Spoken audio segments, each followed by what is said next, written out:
Hello everyone, welcome to my YouTube channel. मैं आ गई हूँ आपकी अपनी favourite story advocate Anjali Awasthi का आज का एपिसोड लेके। एपिसोड बहुत ही इंटरेस्टिंग और धमाकेदार होने वाला है, तो प्लीज़ वीडियो को एंड तक जरूर देखें।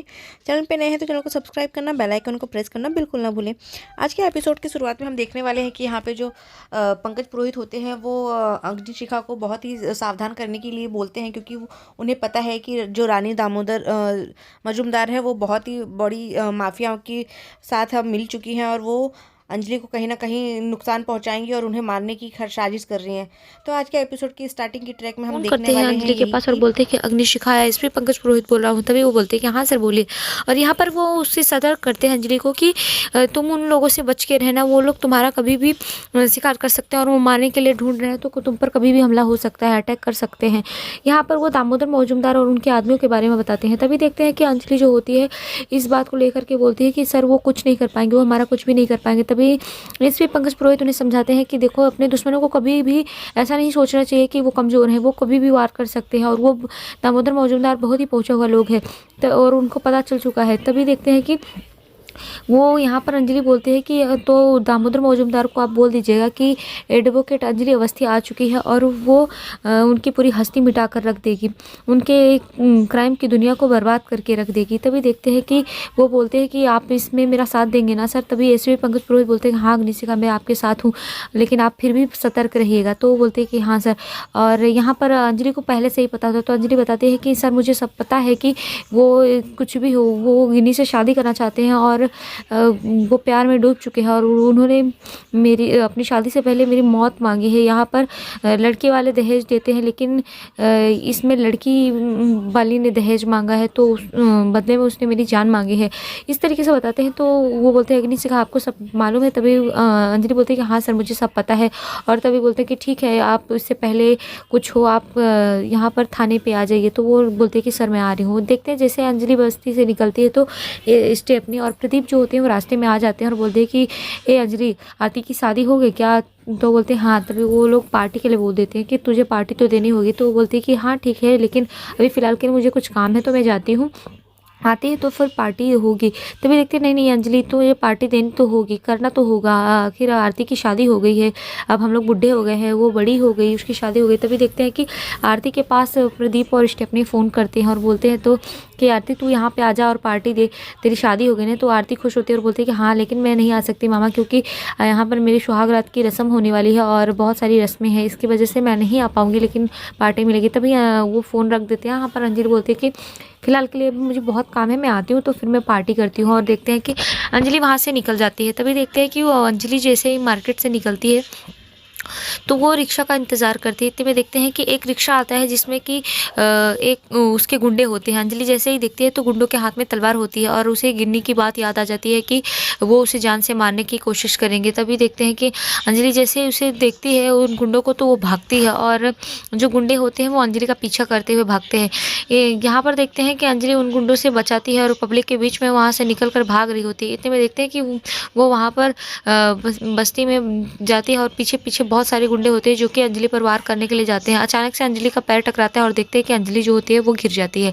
तभी देखते हैं कि एक गुंडा जो होता है वो अंजलि पर वार करने वाला है तलवार से, लेकिन अंजलि का वो वार देखते हैं कि अंजलि वो वार खाली कर देती है और फिर से वो अपनी जान बचाकर वहाँ से भागती है। यहाँ पर अंजलि के बीच में और उन गुंडों के बीच में हाथापाई भी होती है और देखते हैं कि अंजलि फिर से उन गुंडों को मारती है और बचते बचाते वहाँ पर चली जाती है, लेकिन बहुत सारे गुंडे होते हैं जो कि अंजलि के पीछे पड़े हुए होते हैं। इतने में देखते हैं कि अंजलि वहाँ पर जाती है और यहाँ पर एक ट्रक खड़ी होती है जिसमें बालू भरे हुए होते हैं और देखते हैं कि अंजलि वहाँ पर देखती है कि कुछ गुंडे जो हैं वो भी वहाँ पर पहुँच चुके हैं और उसका पीछा करते हैं। तभी वो वहाँ पर जैसे ही बैठते हैं तो गुंडे जो होते हैं वो ताक में रहते हैं और देखते हैं कि अंजलि जैसे ही जाती है उसके ऊपर वो पूरे बालू पलट देते हैं, जिसके लिए वो बालू के अंदर दब जाती है। लेकिन वो अचानक से उठते हैं और देखते हैं कि वो सारे गुंडों पर वार करती है और उन गुंडों को मार गिराती है। लेकिन यहाँ पर अंजलि जो होती है वो बहुत ही ज़्यादा तकलीफ़ में हो गई होती है, लेकिन फिर भी वो अपनी हिम्मत करती है और देखते हैं कि उनको वहाँ से मार गिराती है। और वो इस सब चीज़ों के बारे में समझ चुकी होती है कि इन सब के पीछे कोई और नहीं है, गिन्नी ही है। तो वो अब गिन्नी के बारे में समझ जाती है और वो उसके बारे में सोचती है। और देखते हैं कि वो जाती है बस्ती में। तभी स्टेफनी और प्रदीप आते हैं और बोलते हैं कि तू ठीक है। तो यहाँ पर वो पानी मांगती है और ये वो लोग तभी बोलते हैं कि क्या हुआ। तो बताती है कुछ लोग आए थे, मुझे जान से मारने की कोशिश की, मुझे पानी मिलेगा। इतने में देखते हैं कि वहाँ पर अंजलि के ऊपर एक दूध होता है और दूध से उसका अभिषेक कर देते हैं, जिससे कि अंजलि का चेहरा जो होता है साफ होता है। और तभी देखते हैं अंजलि फ़ोन करती है। फ़ोन करके यहाँ पर गिन्नी के पास बोलते हैं कि गिन्नी, तेरे भाड़े के गुंडे कुछ नहीं कर पाए, कोई मेरा कुछ नहीं कर पाया, मैं बच चुकी हूँ। इस तरीके से अंजलि जो होती है वो गिन्नी को समझाती है कि तेरे भेजे हुए जो भाड़े के गुंडे थे वो खुद बेहोश पड़े हुए हैं। और अब वो उससे चैलेंज भी करती है कि अब मैं जाऊंगी और तेरे इस रैकेट को मैं बर्बाद कर दूंगी। मैं एक केस दर्ज करवाऊंगी। अभी मैं थाने जाऊंगी और वहाँ पर एक छोटी बहन अपनी दीदी के खिलाफ कंप्लेन करेगी। इस तरीके से देखते हैं, बोलते हैं। और यहाँ पर ये सब सुनकर स्टेफनी और प्रदीप जो होते हैं और बाकी के बस्ती वाले लोग वो शॉक्ड रह जाते हैं कि ये क्या हो रहा है, अंजलि के साथ ये ऐसा किसने किया है।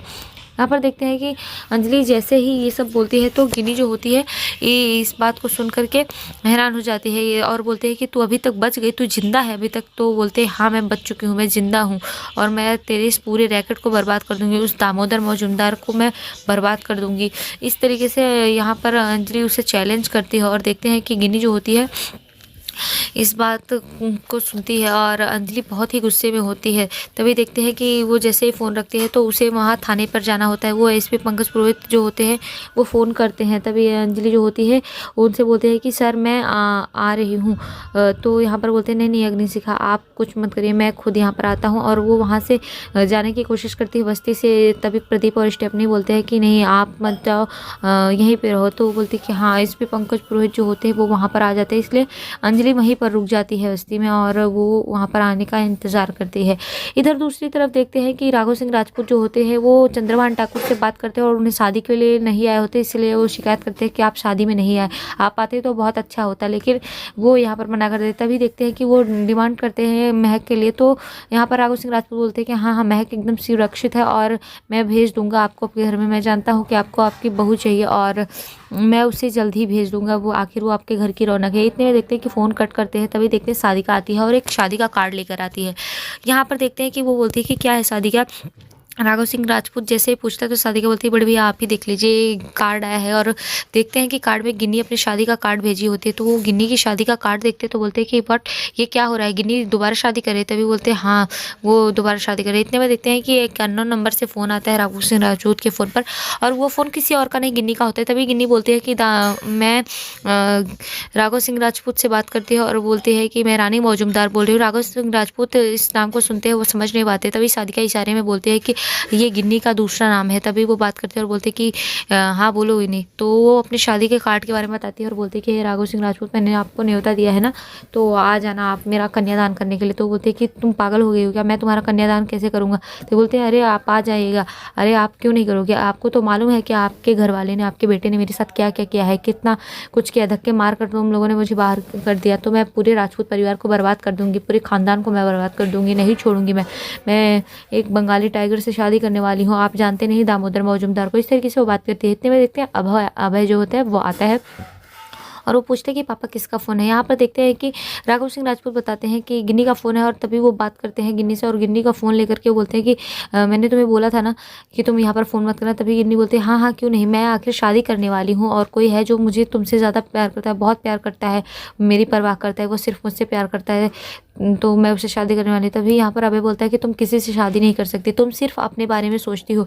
याद है ना कि तुमने कैसे पहले मुझे बहकाया था और यहाँ पर अंजलि बन करके तुम आई थी और झूठे रिश्ते में आकर के मुझे शादी किया था, मुझसे शादी की कितना झूठ फरेब किया था। तो तुम कभी किसी से प्यार नहीं कर सकती, तुम सिर्फ अपने आप से प्यार कर सकती हो। इस तरीके से बोलता है। तभी यहाँ पर गिन्नी को गुस्सा आता है और गिन्नी बोलती है कि नहीं मैं जानती हूँ और मैं अगर मैं शादी करूँगी तभी तो तुम्हारा रास्ता खाली होगा ना। तुम्हें आखिर तुम ऐसा क्यों नहीं करते, तुम मुझसे रिश्ते इसीलिए तोड़े हो क्योंकि तुम दूसरा रिश्ता अंजलि के साथ बना सको, तुम्हारा नाजायज़ रिश्ता हो।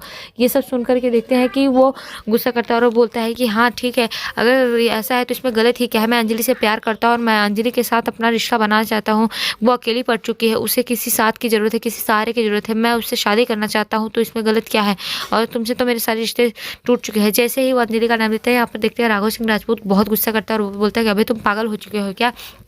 वो अभय को यहाँ पर थप्पड़ मारता है और बोलता है कि ये लड़का पागल हो चुका है। लेकिन अभय बोलता है कि आप जितना मारना है मार लीजिए, लेकिन मैं सही बोल रहा हूँ, मैं अंजलि से प्यार करता हूँ और मैं उससे प्यार करूँगा। उसे ज़रूरत है किसी इंसान की और मैं उसकी मदद करना चाहता हूँ, मैं उसके साथ शादी करना चाहता हूँ, इसमें गलत ही क्या है?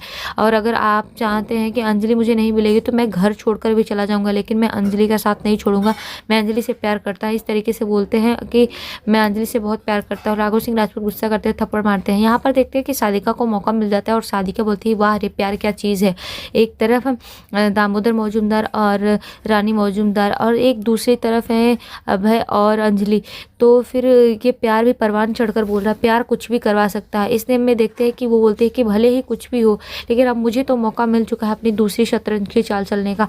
इस तरीके से सादिका जो होती है इस मौके का फ़ायदा उठाते हैं और एक नई चाल चलती है। तो आज के एपिसोड में इतने फ्रेंड्स, मिलते हैं आपसे नेक्स्ट एपिसोड में, जहाँ पर देखेंगे कि जो सादिका है वो अपनी चाल चलती है और वो अभय और वैभव के साथ जाके अंजलि की बस्ती में जाती है और उसके घर पे जाके उसके घर में शगुन लेके जाती है और वो उससे इस तरीके से एक तरीके से कहीं ना कहीं लालच देती है कि तुम अभय के साथ शादी कर लो, अभय तुम्हारे साथ शादी करने के लिए रेडी है। और क्योंकि अभय जो है वो तुम्हें सहारा देना चाहता है, तो इस वजह से अंजलि को बहुत गुस्सा आता है, पर इससे शादी नहीं करूँगी। और यहाँ पे हम देखते हैं कि अंजलि को गुस्से में देख के जो अभय होता है वो भी बहुत डर जाता है, क्योंकि अभय उसे प्यार करता है। पर तभी देखते हैं कि अंजलि के पास फ़ोन आता है कि वेद और आरती बहुत ही मुसीबत में है। तो मिलते हैं नेक्स्ट एपिसोड में, तब तक के लिए bye bye, take care, Radhe Radhe. Hope so video अच्छी लगी तो वीडियो को लाइक करना, चैनल को सब्सक्राइब करना बिल्कुल ना भूलें।